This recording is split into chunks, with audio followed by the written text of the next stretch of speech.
Hello, everybody. Welcome to this live. I haven't done an Instagram live in a while, so we'll just allow people to have an opportunity to hop on. I'm so thrilled to be talking about my story, how it started. Hello. As you're coming on, please let me know how we know each other. Are you a client? Are you a former client? Are we friends? Do we know each other through social media? How did you hear about this? So good to see all of you. Hi, Audi. I'm so happy you're here. That's nice. Janany, so good to see you here. Taylor.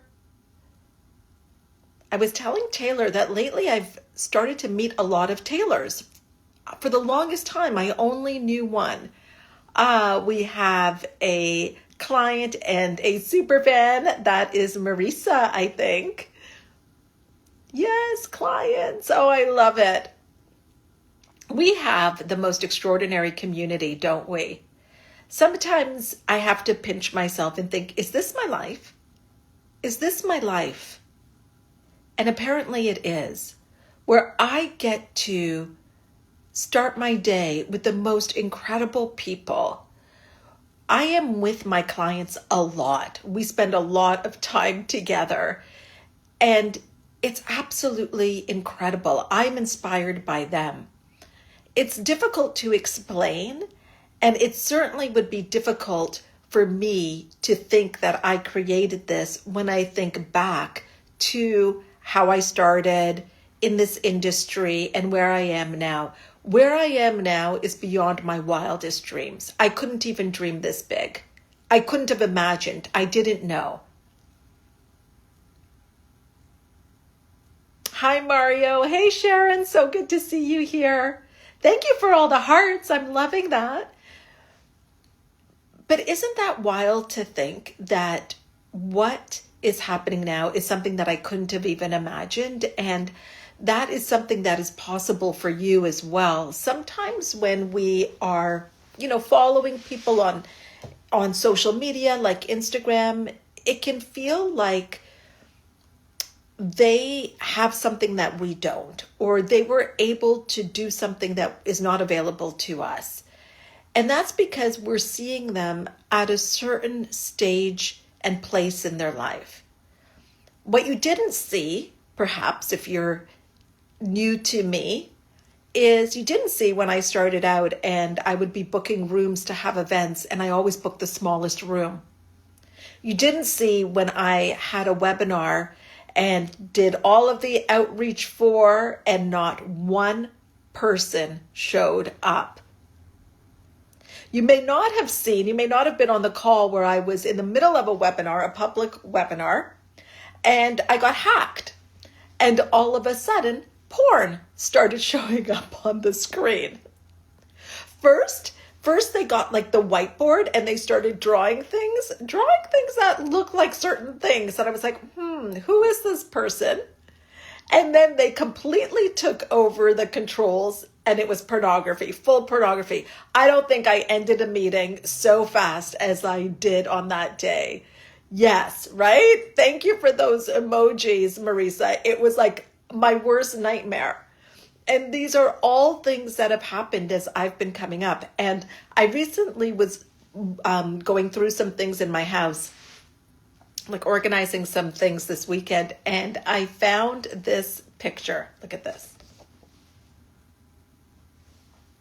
I don't know if you can see it. This is me, obviously, as a little girl. Look at her.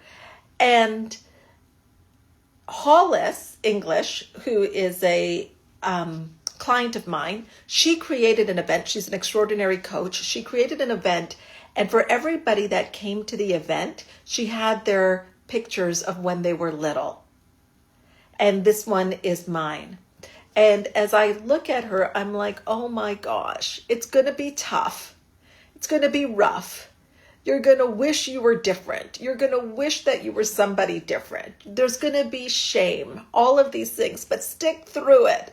Stick through it, because what's on the other side of that is beyond what you can imagine. And so I want to share my story in the hopes that wherever you are in your journey, whatever industry you're in, that perhaps you can see yourself in my story and also see what is possible for you. So when I was little, when I was growing up, I really desired to be different. And I had some shame about where I was from, things that are not unusual for those with an immigrant story. I know many, many others have felt this way. And how that played out for me was adapting to who I was with. And it was kind of like I was a chameleon.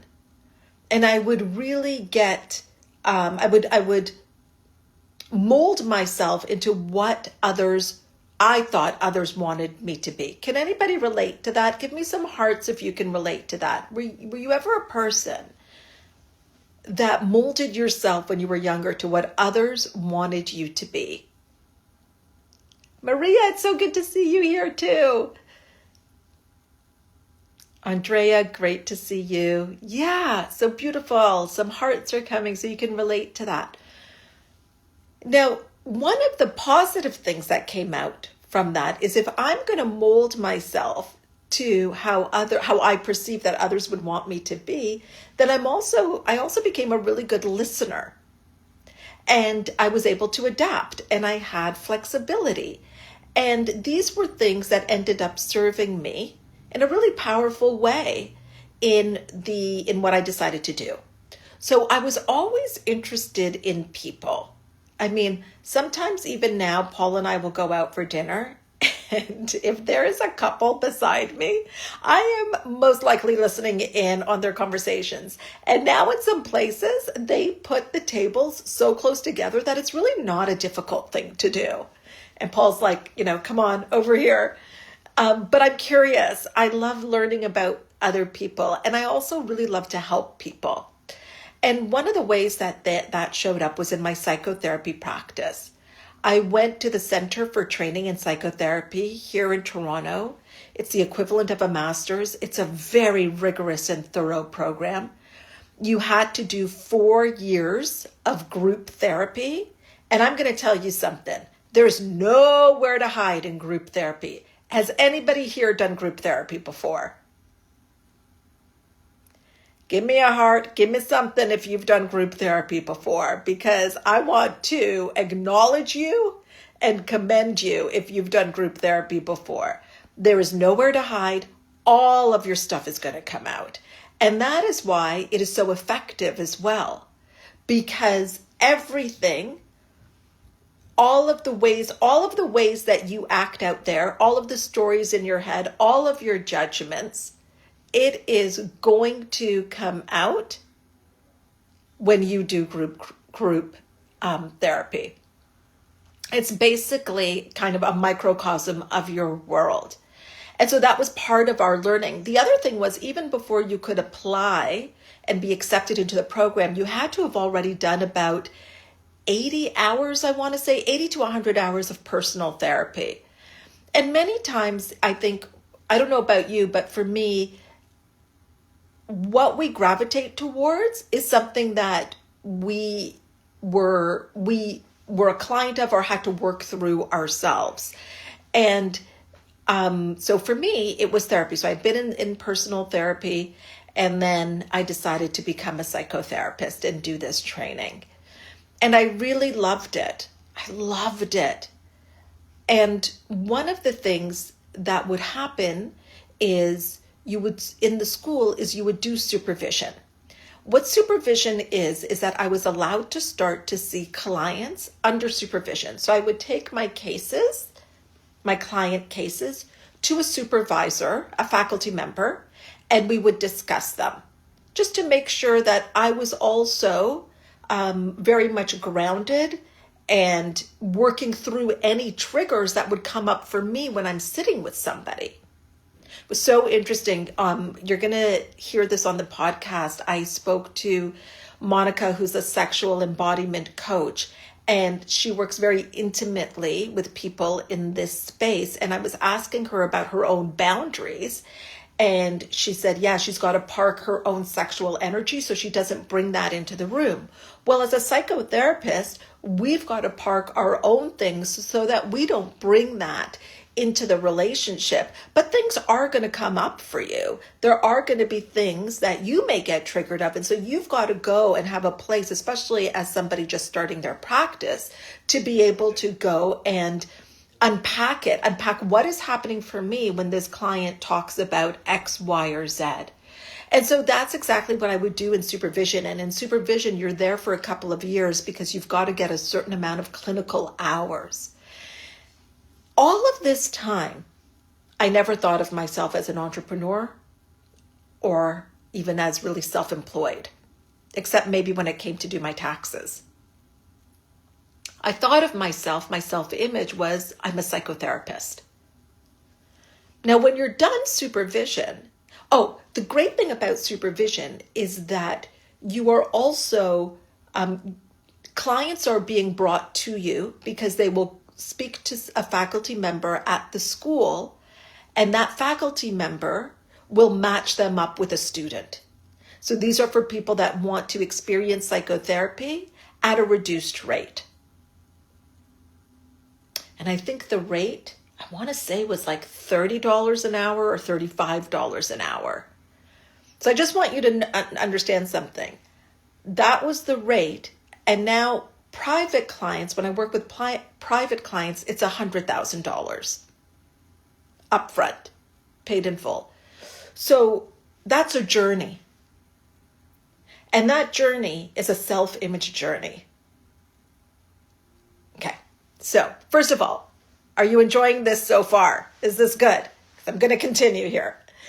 So when I finished my clinical hours, then I was like, okay, now what do I do? Now I have to figure out how to let people know what I do and create clients. I was not on any social media at the time at all. I wasn't on any social media at the time. I wasn't on Facebook or anything like that. And so I was really at a loss of how to do that. Not only that, there were rules. Well, at that time, we weren't under the College of Mental Health Professionals, but there was kind of best practices. You couldn't really, there were rules and what's the word? Not rules, but like, not boundaries. You know what I mean? Around how you were able to speak about your practice and bring clients into your practice. So I figured it out, and I was able to create a practice over the years. And my regulations, yes, thank you, Janany, regulations. My practice was beautiful. I saw clients that were one-on-one. I saw couples. I worked with couples. And those were mainly the people that I worked with. But I don't know about you, if you've been in a career or have done something, but I desired something more. I wanted something more. I wanted to be able to make a bigger impact. I felt that there was something that I was meant to be doing on my time here on the planet that was beyond one-on-one psychotherapy in person. Now, at that time also, we were not doing anything on Zoom. It was frowned upon to do Zoom or even telephone sessions. It was really thought of, for psychotherapy to be effective, it must be done in person. But how? I would soon learn the how is none of my business. But at that time, I didn't know that. So I was asking, how? How do I go from trading time for money? Okay, I want to create more revenue. Well, what does that mean? I have to increase my hours. You know, we had our first son, we're a young family, and I don't want to work evenings or weekends. When I first started, I worked all the holidays. I worked New Year's Eve, Christmas Eve. I would have even worked Christmas Day. And I didn't want to do that anymore, but I couldn't see how I could increase my wealth and the impact without increasing my hours. Can anybody relate to that? Is anyone else in a in a business where they're trading time for money. And the only way that you could see that you would be able to increase your money would be through adding more time, through working more. And that wasn't what I wanted. I often say that I don't have a business, I have a mission. And my mission is to help people, is to transform lives. And that was happening through my psychotherapy practice. Gosh, I had clients that I saw for years and years and years. And I remember, you'll love this. Like, I'm just telling you, this is me, $35 an hour, or $35 a session, being so nervous about seeing my first few clients that I shared an office with another therapist. And there I am. I remember my very first client. I won't say her name, but I remember her. And I could hear that she was in the waiting area. I was speaking to my colleague, Jenna. Jenna and I are chatting. Now, Jenna's going to leave. My client does not know who Jenna is.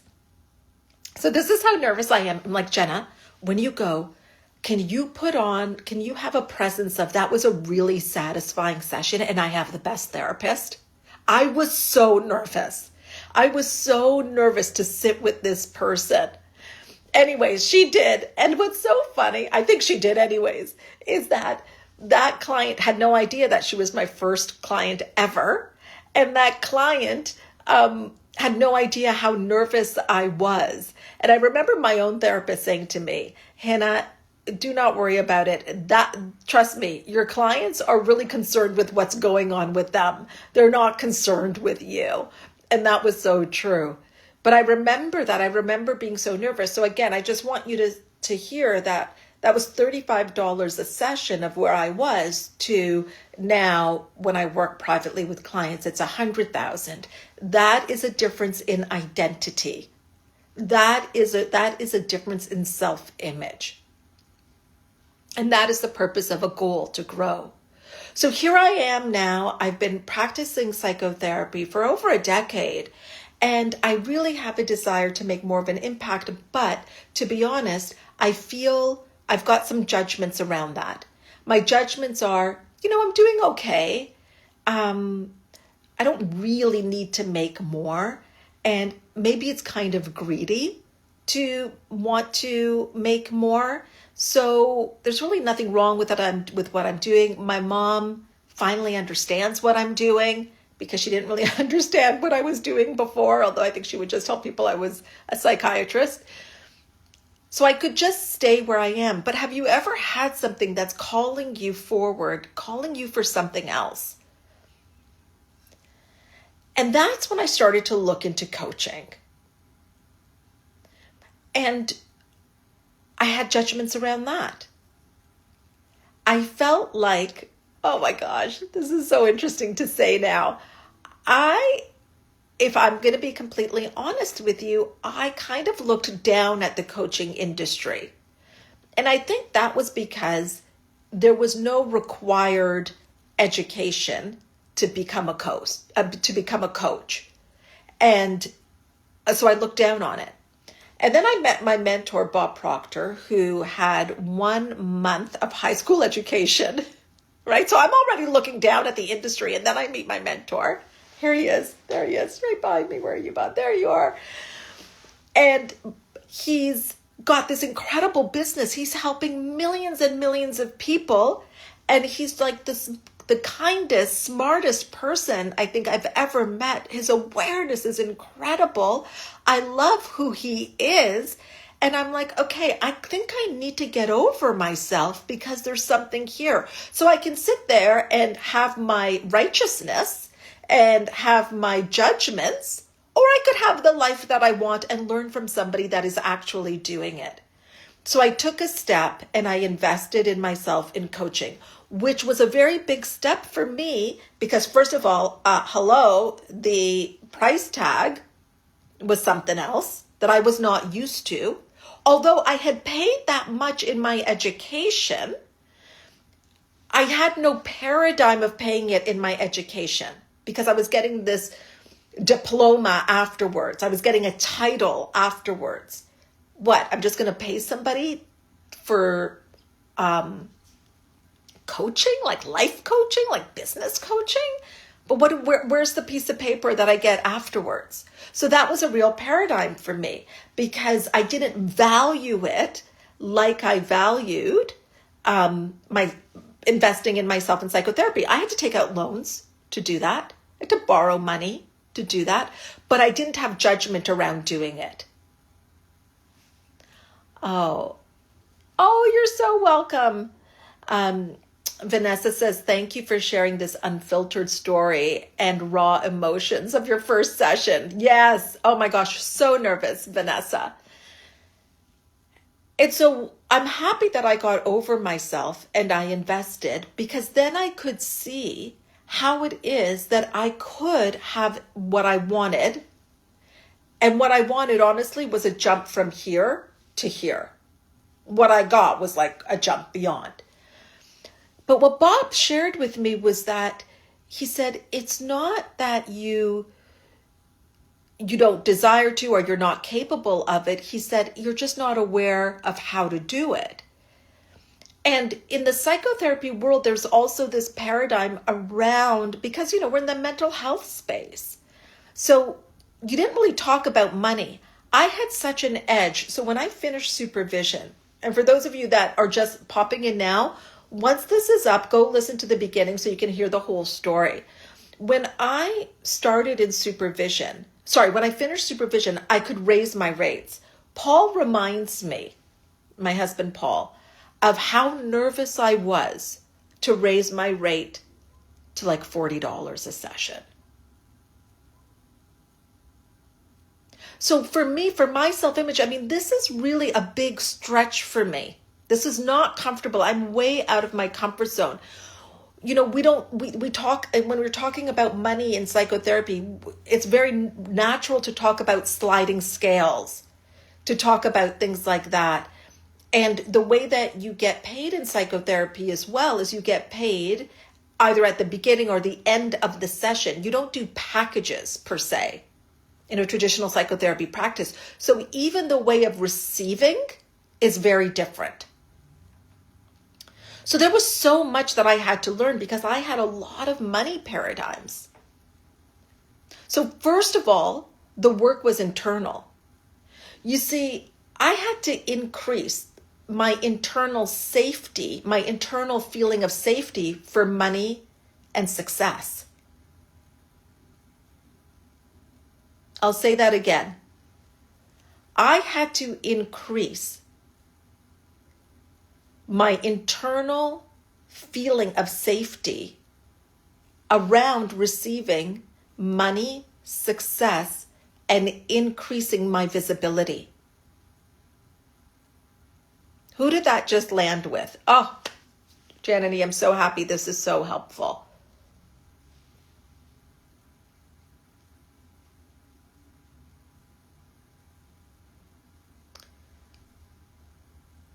So many times we desire something more, but we don't feel safe in having it. Right, Catherine? We feel that it will actually upset the apple cart. Right, Vanessa? So that's what I realized is that, wow, and this is all in hindsight. This is self-image work. So now I'm starting to build a coaching practice alongside my psychotherapy practice.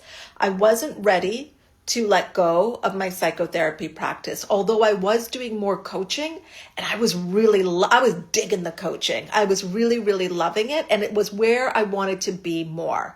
I wanted to be more in the coaching space. I loved it. And I could see so much potential for myself and use different gifts that I had in the coaching space. So that started to grow. But I had to now put myself out there in ways that I hadn't put myself out there before, which is why I wanted to mention this piece of increasing my safety, the feeling of safety around being more visible.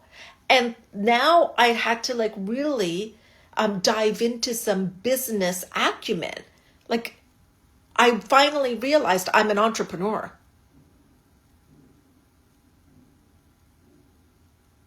So I even started to shift, I would always say when people said, what do you do? I'm a psychotherapist. So even at that time, as I was doing both, I started to shift and talk about being a CEO and founder. And then I started having to put myself out there. So I started to create some events. And I used a certain space to do this. And I always booked the smallest room. Do you know why I always booked the smallest room? Because it was a handful of people that would come. It was a handful of people that would come to my free event.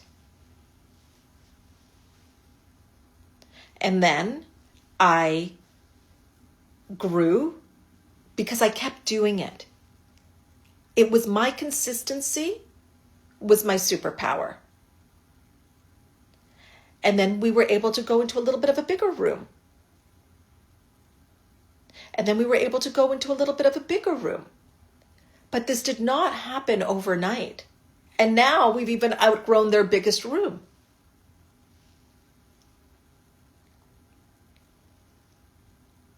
I did a webinar, putting myself out there. I'm going to do this webinar. Nobody showed up. Not one person showed up. I even think I told my VA she didn't have to come that day. So she didn't even show up. Nobody showed up to that webinar. But I still did another webinar. And here's what I learned is that there's many points where we are invited to stop. There are many points where we're invited to stop and quit and bail on ourselves. The people that don't are going to be the ones that reach their goals. It's really just a matter of staying with it.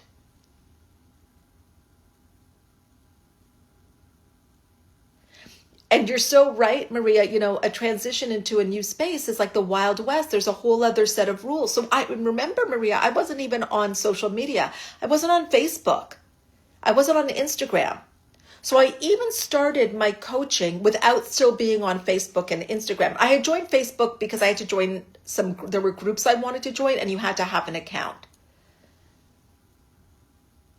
Oh my gosh, Bruna says, no one showed up to my fitness class. Now I have a waiting list. Yes. And you have a waiting list because you kept going. I love that. Yeah, everyone, please share your stories in the chat. And by the way, because you're here, and I want to honor that you're here, or if you're listening to the replay, we're going to put in a link for 50% off a VIP call with me. So I think it comes out to like $20-something, because I'm going to be doing a masterclass called Charge Your Worth. Charge Your Worth. I think I might know a thing or two about it, considering I went from $35 to $100,000 for clients. So it's going to be called, the masterclass is Charge Your Worth. The VIP is where you want to be. So we'll drop that link in because I want to acknowledge you for being here. Okay, so where was I in my story? Nobody's showing up for things, but I kept at it. And here's where I think my manifestation process started to speed up. Do you want to know that? Do you want to know what started to increase my manifestations? Oh, I'm so happy. This is so inspiring. Thank you for being here, Maria. Oh, yay. You joined, Michelle. Amazing. Can't wait to serve you in the masterclass. Authenticity is what speeds up manifestation. Authenticity speeds up manifestation. Why does authenticity speed up manifestation? It does because you're congruent. Your signal is very clear. You're not sending double binding messages. So as I got very clear of, I want to create wealth. I want to have a thriving coaching business. I want to have a business. I want to be a multi 7-figure, but at that time, 7-figure business owner. I want to have high visibility. I want to be on TV. I want podcasts. I want books. I want it all. And I don't want to have to apologize for it either. So I'm not going to apologize for it. This is what I want. This is what I desire. And when I could do that and get authentic about it and not be inauthentic about it, and I was inauthentic by making it seem like, oh, these things don't matter. I don't really need that. It's okay. Right, Kimberly? I'm a businesswoman. And as I got very authentic and clear with myself, that's really when things started to change. So now I'm at this crossroads where I'm loving the coaching, but man, I'm not ready to give up the psychotherapy. But my identity is shifting. So I phoned the college that oversees us and I said, what are my options? And they said, well, you could go inactive. And what that means is I would be paying some fees, but I would not be practicing psychotherapy. And I would have to put inactive in brackets in my bio and things like that. So I said, fine, I'll do that. So I did that. I didn't miss psychotherapy because I have such fulfillment in what I'm doing. And you can't take away listen, 4 years of group therapy as part of your training, and that is sticking with you. I don't care what it says on your bio. So there I am now doing coaching. Okay, so now get this. I'm doing a photo shoot. And my business is going. So what's starting to happen is, I'll tell you some of the things that I did. I would go and speak at events. I joined a lot of groups. I joined a business networking event, BNI, and I would go out there because what Bob taught me, he said, Hina, there's nothing like skin to skin. There's nothing like skin to skin. And so I started to put myself out there in rooms of a few people, and then slowly the rooms got larger and larger. So I want you to hear this. I wasn't all of a sudden booked to do an event with 100 people or a few hundred people. And then people would start recommending me for things. Okay, so I'm doing a photo shoot and I get an email. And I get an email from the college. And it says there's been a complaint filed against you. And my heart is stopped. I'm like, oh my God, a complaint? Who has complained about me? I'm not even seeing clients. And it was another therapist who sent the college screenshots on which of my social media platforms I did not have inactive in brackets. I did on some, but I was not consistent. Now, what I want you to know is this person was right. She was absolutely right. I made the error. However, I did think, could you just have called me or sent me a message and said, look, you're supposed to do this, and if you don't, I will be reporting you to the college. But what that did for me is really make me think and go, okay, well, maybe this is kind of the kick in the butt you needed to make a decision. How many years are you going to sit there and be inactive? Are you resigning? And then I made the decision to resign from psychotherapy. And again, so that was part of shifting my identity. That was a big deal because I felt really scared, like I was letting go of something, because you can measure what you will lose and not what you will gain. And I had worked so hard for it. And now it's as if it doesn't even matter. Did it mean anything? Like, why did I bother to do all that training? These are the things that would go through my mind. But the truth is that all of that training has supported me for this. So as I was building up my coaching practice, what I want you to know is that I was having calls with people. It was getting the reps in. And I never ask my clients to do something that I have not done myself. I remember I was going to start my first really larger group coaching program in September of 2016. In August, I had 60 conversations, 60 conversations, and I started with 15 people in September. It's that consistency. And then you start to, it's like pushing a car, you've got to do, it takes effort, but then the wheels kick in and then there's a momentum. And then your name is being mentioned. And people are seeking you to work with. But what happened was so much of this was it's all an internal game. It's what meaning are you giving to things when nobody shows up for your webinar? What meaning are you giving to things when you're all of a sudden you find yourself in a space that you really don't know anything about, like the marketing and all of that? What meaning are you giving when you're doing things and just a couple people are coming to your events?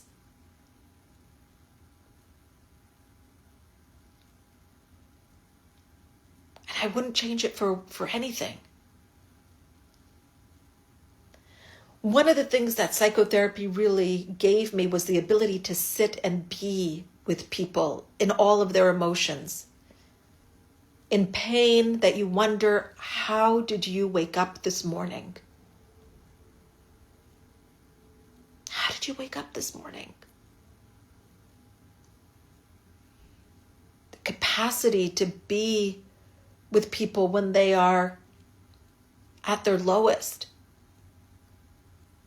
When they're feeling despair, when they're struggling, when they're wondering, is my marriage over? But also what that gave me was the capacity to sit with people's joy.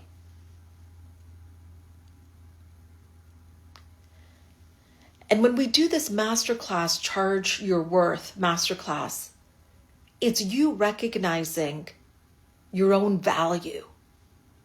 So over that time from psychotherapy to coaching, what started to shift and then would show up in my life was how I valued myself, valued my time, valued my energy, valued what I would bring to a session.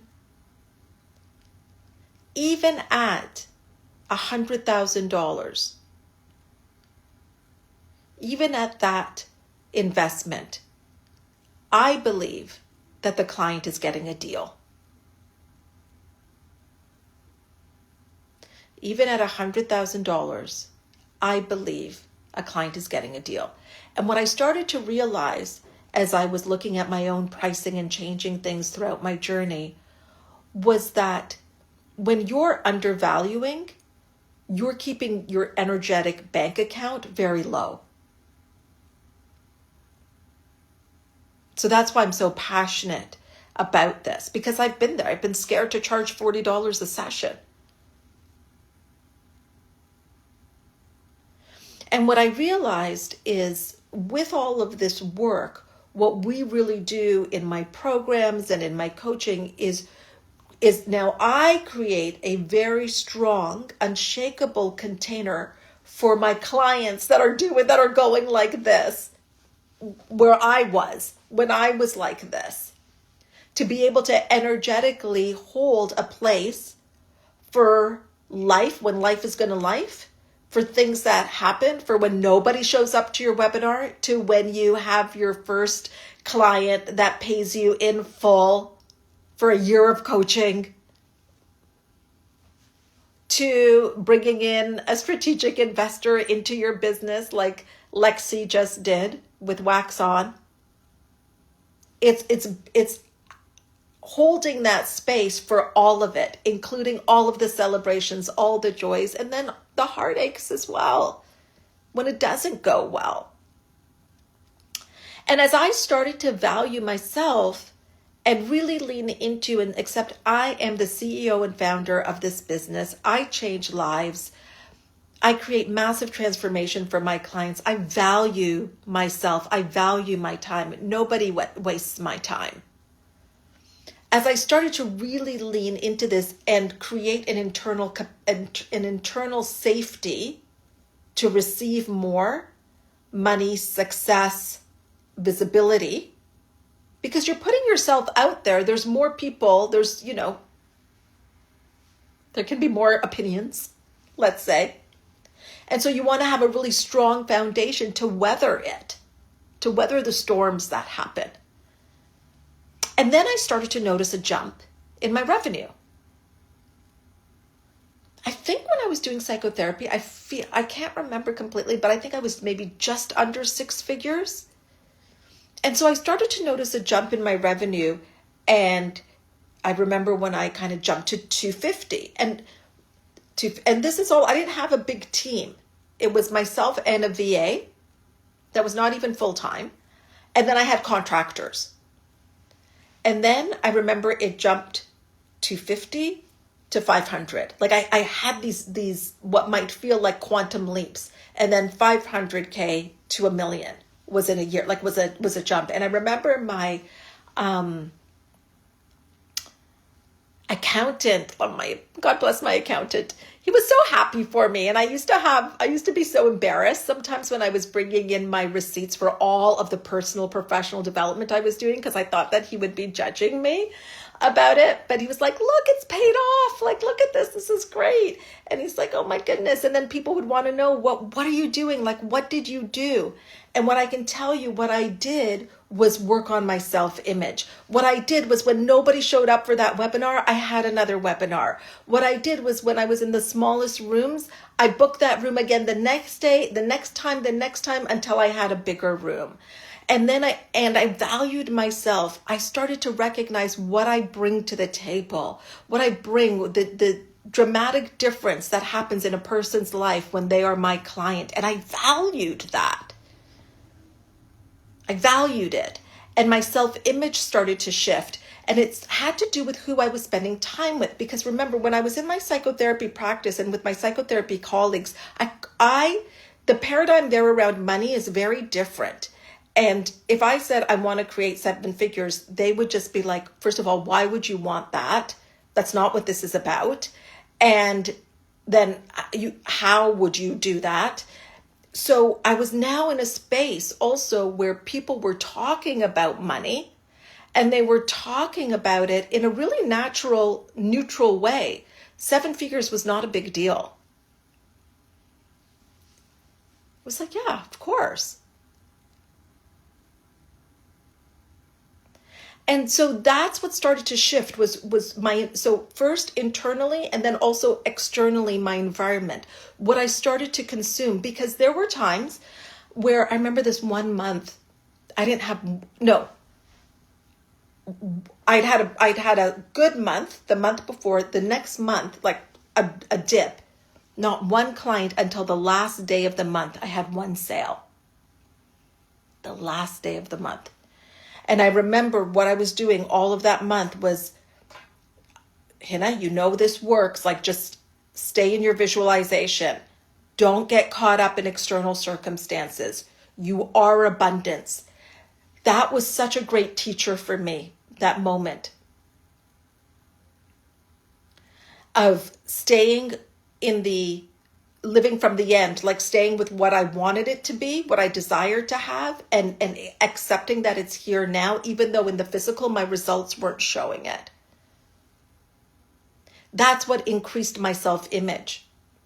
And the other thing that had to increase was my capacity to receive. Remember, it was hard for me to charge $40 a session. My capacity to receive is much, much, much larger than that.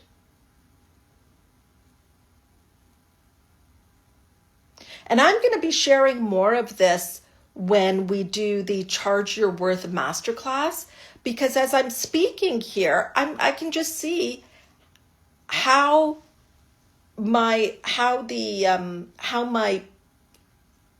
investment to work with me increased as my self-image increased, and my self-image increased, and I was authentic.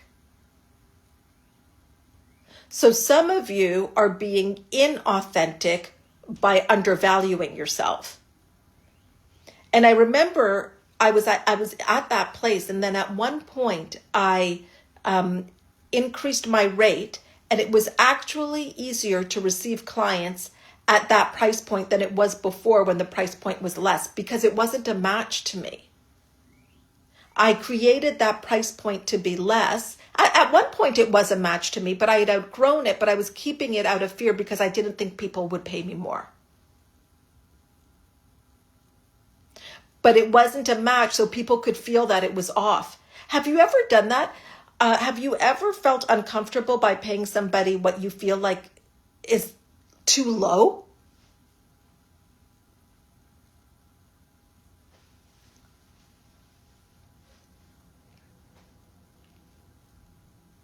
So that's happened for me, where I feel like, no, this just doesn't feel right.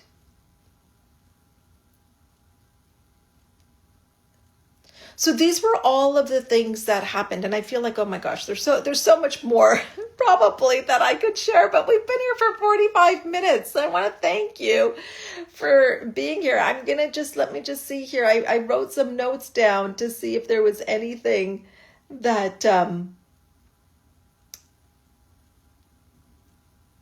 I didn't mention.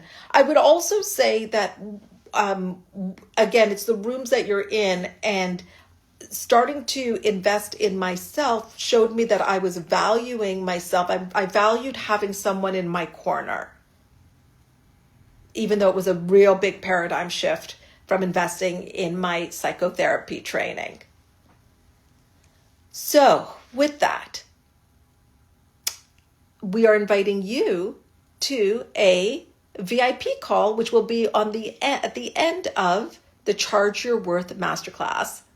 Kimberly says, this is a masterclass. Thank you. Thank you so much.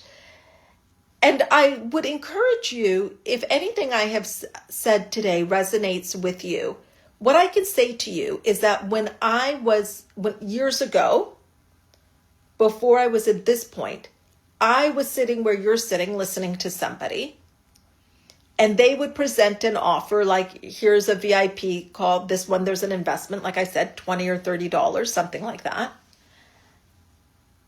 The version of me that's here right now signed up for that VIP class.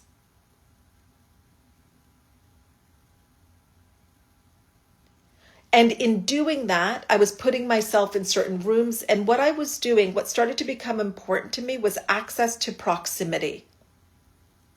Was to have access to people's minds. So when Bob was doing anything, I was there.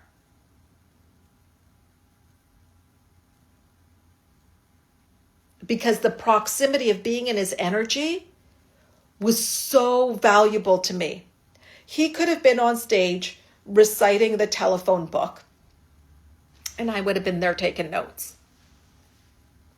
Because of that proximity, I was able to see how he is off stage. And you want to know something? He's exactly the same. There's not this wild, big difference. If anything, the only thing that's different is that he's quieter. He's actually quite a quiet person.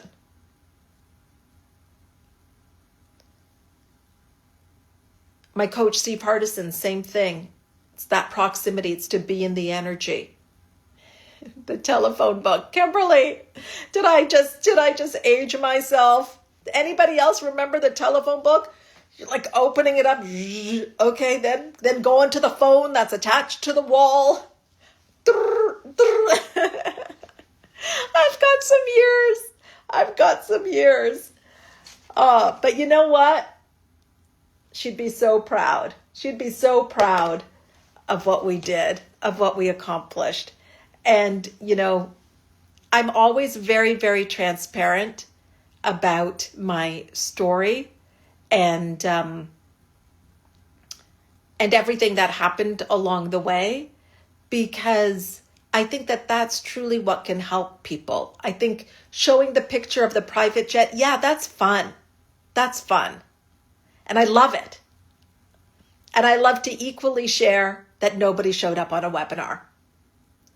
And I love to equally share that I was always in the smallest room, because it was only a handful of people that came to my seminars or my trainings. I want to thank you all for being here. Thank you so much. This was such a fun live for me to do. The recording will be up. And again, grab your ticket for the 50% off. You are worth it. And I will see you there. And I'll see you at the Charge Your Worth Masterclass as well. I don't know if I think we have that. Do we have that info too? I'm not sure. I could even tell you more because now I'm thinking, I was going to say the team, and I'm thinking like I even went through ups and downs with the team of like, a bigger team and then a smaller team, employees, and then, more contractors and all of that. But I guess that will be for maybe a part 2 down the road. We'll do that. Sharon, it was so good to see you. Thank you. Thank you. Word Crow, who joined. We're going to be done now. Thank you. Thank you, Kimberly. Thank you all. Thank you. She says, I love your energy and you're my role model. Thank you for that. I don't take that lightly. I really don't. I appreciate you. I appreciate all of you.